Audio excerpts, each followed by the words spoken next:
Um, but really, a warm weekend. It's a perfect 4th of July weekend, yeah. as long as you're indoors or by a pool. Yeah, you said warm because it's going to get hotter as we head towards the work week, the 4th of July on Monday, and then we could be talking about triple digits on the way for consecutive days, even here across the metro, which we have not done since 2020.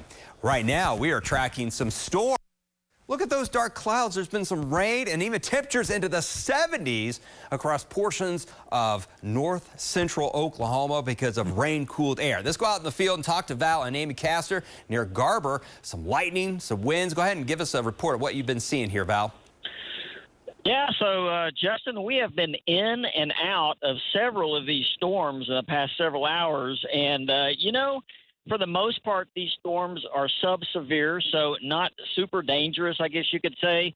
We have seen winds gusting as high as about 45. We know there has been some small hail. Probably the most dangerous thing you say with these storms is the lightning.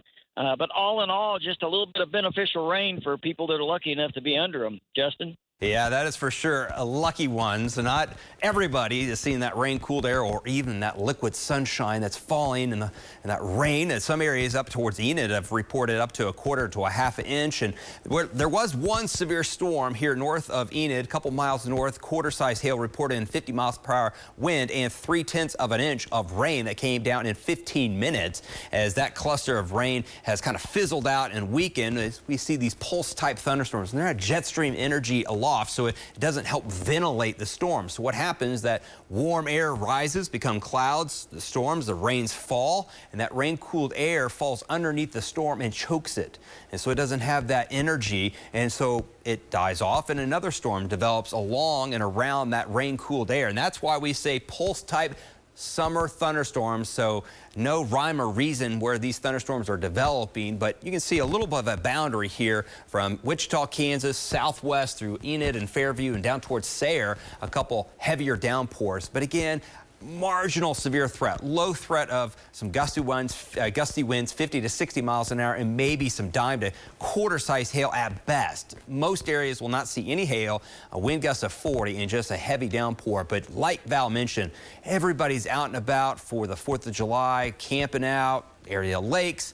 If you see darkening clouds or hear rumbles of thunder or even see lightning, get off the water and get inside. This is a main threat of any injuries or deaths this time of the year, weather-related, is lightning, okay? We see too many during the summer lose their life because of lightning. And right now, hail, there was some piece to dime-sized hail with those storms. Those have faded away as they've kind of rained themselves out. One storm east of Oakwood has been drifting slowly to the southeast, another one near Berlin, and then southeast of the Sayre and Carter area. And here across southwest Oklahoma near Vinson, here in northern Harmon County, nothing but clusters of thunderstorms that could push a outflow, or that cold outflow that rushes out from the storms that could reignite more thunderstorms out here across west and southwest Oklahoma over the next hour or two. Another thing that we're watching here, that boundary, there is some indications on some of the models that enough big thunderstorms, strong to severe thunderstorms, get going here across Wichita, Kansas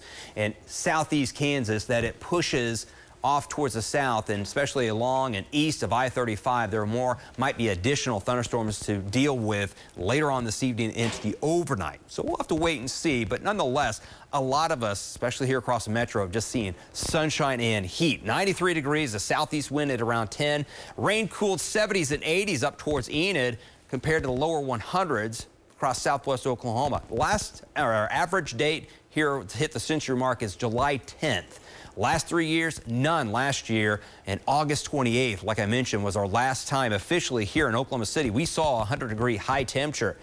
That's going to change later on this week because the countdown's going to be over. Right now, 673 days since that 100-degree day back in August, and known officially here across here in Oklahoma City. But look off toward the northwest, and especially southwest Oklahoma, you're approaching 30 days. And this bevel of high pressure is going to firmly enhance, strengthen, and we're going to see some extreme heat head our way over the next week to week and a half. Maybe in about 10 days, there could be a little bit of relief in the way of heat. But before then, we're going to see those isolated storm chances kind of fade away tomorrow, and then sunshine for the 4th and into early and middle of next week with temperatures in the lower 100s. Heat index could be approaching 105 to 110 there, Sylvia. So the heat is on. All right. Thanks, Justin.